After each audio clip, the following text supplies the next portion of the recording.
Welcome to Abhi ரவியின் videos. நான் உங்கள் ரவி.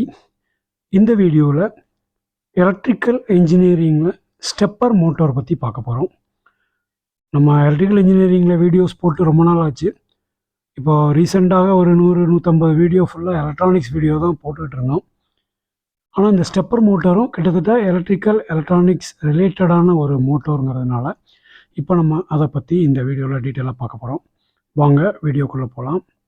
ஸ்டெப்பர் மோட்டார் அப்படிங்கிறதுக்கான பெயர் காரணம் அந்த பேர்லேயே இருக்குது. அது ஸ்டெப் பை ஸ்டெப் அட்வான்ஸாக ஓடுறதுனால இதுக்கு ஸ்டெப்பர் மோட்டார் அப்படின்னு சொல்லி பேர்.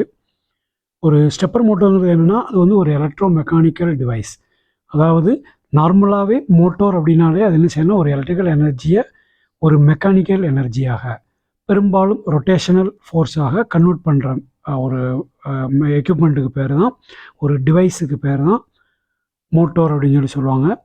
அதுலேயும் இந்த ஸ்டெப்பர் மோட்டார் என்ன பண்ணணும்னா, பர்டிகுலராக எலக்ட்ரிக்கல் பல்சஸை மெக்கானிக்கல் மூமெண்ட்டாக, அதாவது ஸ்டெப்ஸாக, ஆங்குலர் ஸ்டெப்ஸாக கன்வெர்ட் பண்ணி கொடுக்கும். ஸோ அதுதான் இந்த ஸ்டெப்பர் மோட்டாருடைய வேலைன்னு வச்சுடுங்க. ஒரு தடவை சட்டசபையில் எதிர்க்கட்சியை சேர்ந்தவர் வந்து அறிஞர் அண்ணாதுரையை பார்த்து சொன்னாராம், யுவர் டேஸ் ஆர் கவுண்டிங் அப்படின்னு சொல்லியிருக்காரு. அதுக்கு அண்ணாதுரை வந்து பதில் சொல்லியிருக்காரு, மை ஸ்டெப்ஸ் ஆர் மெஷர்டு அப்படின்னு சொல்லியிருக்காரு. ஸோ கிட்டத்தட்ட அந்த மோட்டார், இந்த ஸ்டெப்பர் மோட்டாருடைய ஸ்டெப்ஸ் வந்து மெஷர்டு. ஆல்ரெடி நம்ம என்ன பல்ஸ் கொடுக்குறோமோ அந்த அளவுக்கு தான் அது மூவ் ஆகும். ஸோ இது வந்து ஸ்டெப்பர் மோட்டார் என்று, அதனால் இது ஸ்டெப்பர் மோட்டார் என்று அழைக்கப்படுகிறது. சரி, அந்த ஸ்டெப்பர் மோட்டார் அதை பற்றி நம்ம பார்க்குறதுக்கு முன்னாடி நார்மல் மோட்டாருக்கும் ஒரு ஸ்டெப்பர் மோட்டாருக்கும் என்ன வித்தியாசம் அப்படிங்கிறத பார்க்கலாம். இந்த படத்தில் பாருங்கள்.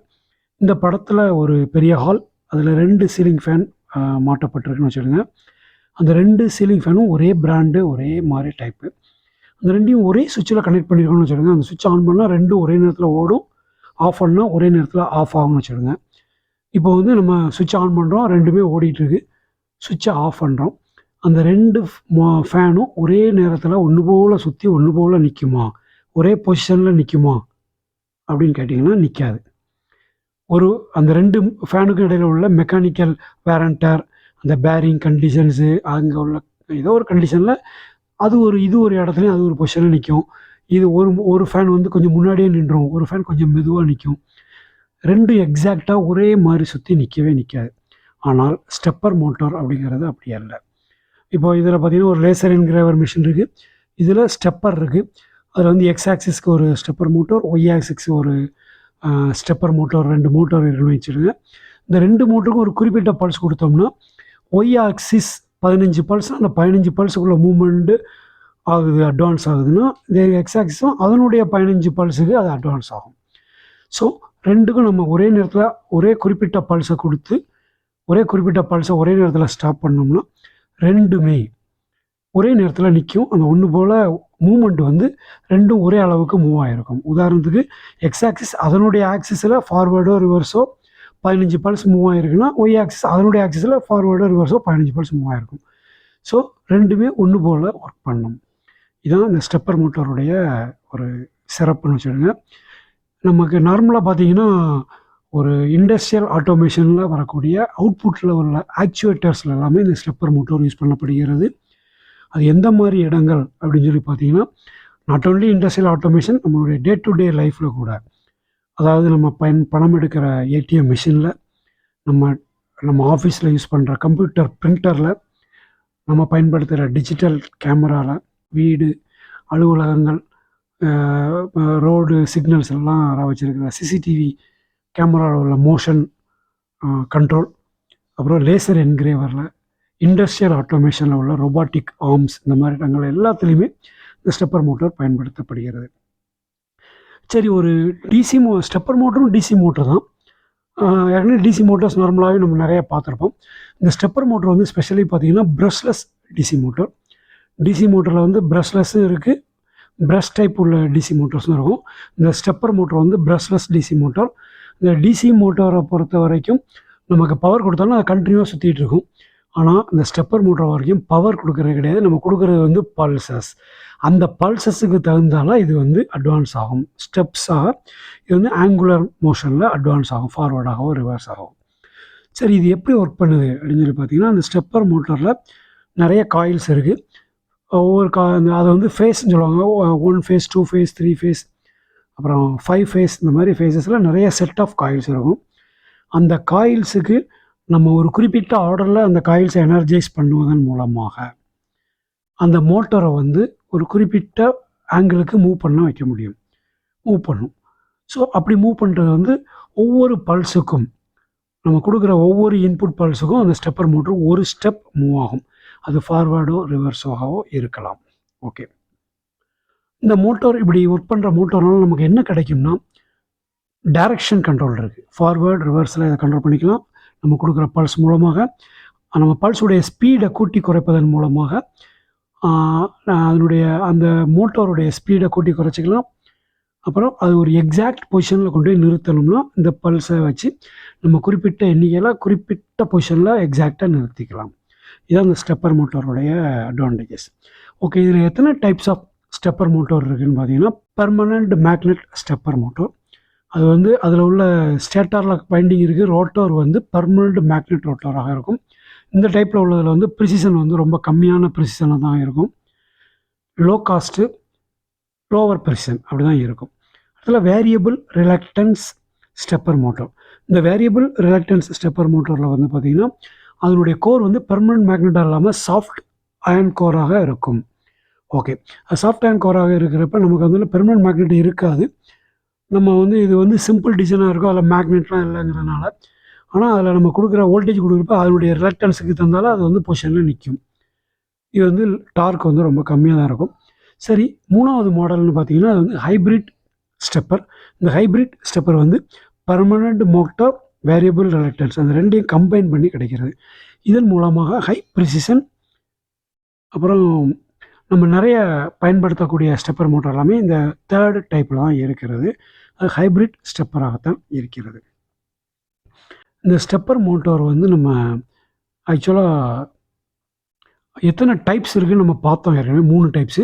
அதில் உள்ள ஃபேஸை பொறுத்தும் ஒரு 4 விதங்களாக பிரிக்கலாம் பெரும்பாலும். இப்போ வந்து 1 ஃபேஸ், 2 ஃபேஸ், 3 ஃபேஸ், 5 ஃபேஸ். இப்போ இந்த 1 ஃபேஸை பொறுத்த வரைக்கும் பாருங்கள், ஸ்டெப் ஆங்கிள் வந்து வேரி ஆகும் அதனுடைய மூமெண்ட்டை பொறுத்து.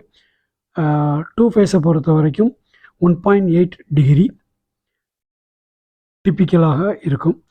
3 ஃபேஸை பொறுத்த வரைக்கும் 1.2 டிகிரியிலிருந்து 1.5 டிகிரி வரைக்கும் பர் ஸ்டெப்புக்கு மூவ்மெண்ட் வச்சுக்கலாம். 5 ஃபேஸாக இருக்கிறப்ப 0.72 டிகிரி வரைக்கும், அது ரொம்ப ப்ரிசிஷனாக அதை நம்ம மூவ் பண்ண முடியும். ஸோ அதில் பாருங்கள், அந்த ஸ்மூத்னஸ், அதனுடைய மூவ்மெண்ட் ஸ்மூத்னஸ் வந்து 1 ஃபேஸில் லோ, 2 ஃபேஸுக்கு மீடியம், அடுத்தல high, very high precision. So இந்த மாதிரி இருக்கிறதுனால அதுக்கு தகுந்தாலும் அதனுடைய காம்ப்ளெக்சிட்டியும் high, moderate, high and very high ப்ரிசிஷனில் இருக்கும். ஓகே, இது வந்து காமன் யூஸில் வந்து பார்த்திங்கன்னா, நம்ம 1 ஃபேஸ் வந்து ரொம்ப ரேராக தான் யூஸ் பண்ணுறாங்க. 2 ஃபேஸ் காமன்லி யூஸ்ட், 3 ஃபேஸ் வந்து இண்டஸ்ட்ரியல் பர்பஸில் யூஸ் பண்ணுறாங்க. அதில் ரொம்ப ப்ரிசிஷன் அப்ளிகேஷன்ஸில் எல்லாமே 5 ஃபேஸ் ஸ்டெப்பர் மோட்டரை பயன்படுத்துகிறார்கள். ஓகே, அந்த ஸ்டெப்பர் மோட்டருடைய ஒரு சைக்கிள் எப்படி இருக்கும் அப்படிங்கிறத, ஒரு மூவ்மெண்ட் சைக்கிள் எப்படி இருக்கும் அப்படிங்கிறத நம்ம ஒரு 2 ஃபேஸ் ஸ்டெப்பர் மோட்டருடைய இதை வச்சு பார்க்கலாம். இந்த டேபிளில் பாருங்கள், நம்ம முதல்ல ஃபஸ்ட்டு ஸ்டெப், அதாவது பவர் ஆன் பண்ண உடனே அது இருக்கிறது வந்து அந்த பிங்கிற ஃபேஸ் வந்து 0ல் இருக்கும், ஏங்கிறது பாசிட்டிவில் இருக்கும். ஏங்கிற ஃபேஸுக்கு வந்து பாசிட்டிவ் சப்ளை, அந்த ஸ்டேட்டார் வைண்டிங்க்கு ஃபார்வேர்டில் கரண்ட் டைரக்ஷன் இருந்தால் அது வந்து பாசிட்டிவ்னு வச்சுக்கணும். ரிவர்ஸில் கரண்ட் டைரக்ஷனை கொடுத்தோம்னா அது வந்து நெகட்டிவ்னு வச்சுக்கலாம். இப்போ வந்து பாருங்கள், ஃபேஸ் ஏ வந்து பாசிட்டிவ் டைரக்ஷன்லையும் ஃபேஸ் பியில் வந்து கரண்ட்டே இல்லாமலும் இருக்குது. அப்போ அந்த ரோட்டர் வந்து 0 டிகிரியில் இருக்குது. இப்போ நம்ம என்ன பண்ணுறோம், ஃபேஸ் ஏவை 0 ஆகிட்டு ஃபேஸ் பிக்கு வந்து பாசிட்டிவ் கொடுக்குறோம். 90 டிகிரிக்கு அந்த ரோட்டர் திரும்புது கிளாக் வைஸில். அடுத்தது ஃபேஸ் ஏ வந்து நெகட்டிவ் டைரக்ஷன்லையும் ஃபேஸ் பியை வந்து 0வாகவும் நம்ம வோல்டேஜ் அப்ளை பண்ணுறப்ப அது வந்து 180 டிகிரிக்கு அட்வான்ஸ் ஆகுது. அடுத்தது நம்ம வந்து ஃபேஸ் ஏவை 0வாகவும் ஃபேஸ் பியை வந்து நெகட்டிவ் டைரக்ஷன்லையும் கரண்ட் கொடுக்குறப்ப 270 டிகிரி, மீண்டும் ஃபேஸ் ஏவை பாசிட்டிவ், ஃபேஸ் பி 0ன்னு வரும்போது 360 டிகிரிக்கு, அதாவது 0 பொசிஷனுக்கு மீண்டும் 1 கம்ப்ளீட் சைக்கிளுக்கு அந்த ஸ்டெப்பர் மோட்டர் வந்துடுது. அது இந்த படத்தில் அதனுடைய மூவ்மெண்ட்ஸ் எப்படி இருக்குது அப்படிங்கிறத நீங்கள் பார்த்து தெரிந்து கொள்ளலாம். ஓகே, இந்த ஸ்டெப்பர் மோட்டரை எதுக்காக யூஸ் பண்ணுறாங்க அப்படின்னா, நமக்கு ப்ரிசைஸ் பொசிஷனிங் தேவைப்படுற இடங்களில், இப்போ ஒரு உதாரணத்துக்கு ஒரு டிஜிட்டல் கேமராவோ அல்லது ஒரு லேசர் என்கிரேவரோ அல்லது ஒரு ஏடிஎம் மிஷினோ அல்லது ரோபாட்டிக் ஆர்ம்ஸோ அதெல்லாம் வந்து ஒரு ப்ரீசைஸ் பொசிஷனில் போய் நிற்க வேண்டியிருக்கும், அந்த வேலையை செய்ய வேண்டியிருக்கும். அப்படிங்கிறப்ப இந்த ஸ்டெப்பர் மோட்டரை பயன்படுத்துகிறாங்க. இந்த ஸ்டெப்பர் மோட்டர் வந்து ரிலையபிள், அதாவது ஒரு நம்பகமான ஒரு டிவைஸ், லோ மெயின்டெனன்ஸ். ஏன்னா அதில் வந்து ப்ரஷ் இல்லைங்கிறதுனால, ப்ரஷ்லெஸ் டிசி மோட்டருங்கிறதுனால மெயின்டெனன்ஸ் ஃப்ரீயான மோட்டராக இருக்கும். என்னுடைய லோ ஸ்பீடில் என்னுடைய டார்க் வந்து நல்ல டார்க் இதில் கிடைக்கும். ஓகே, அதனால் இது வந்து நம்ம மைக்ரோ கண்ட்ரோலரோட எம்பெடட் சிஸ்டத்தோட ஈஸியாக நம்ம இன்டர்ஃபேஸ் பண்ணிக்கலாம்.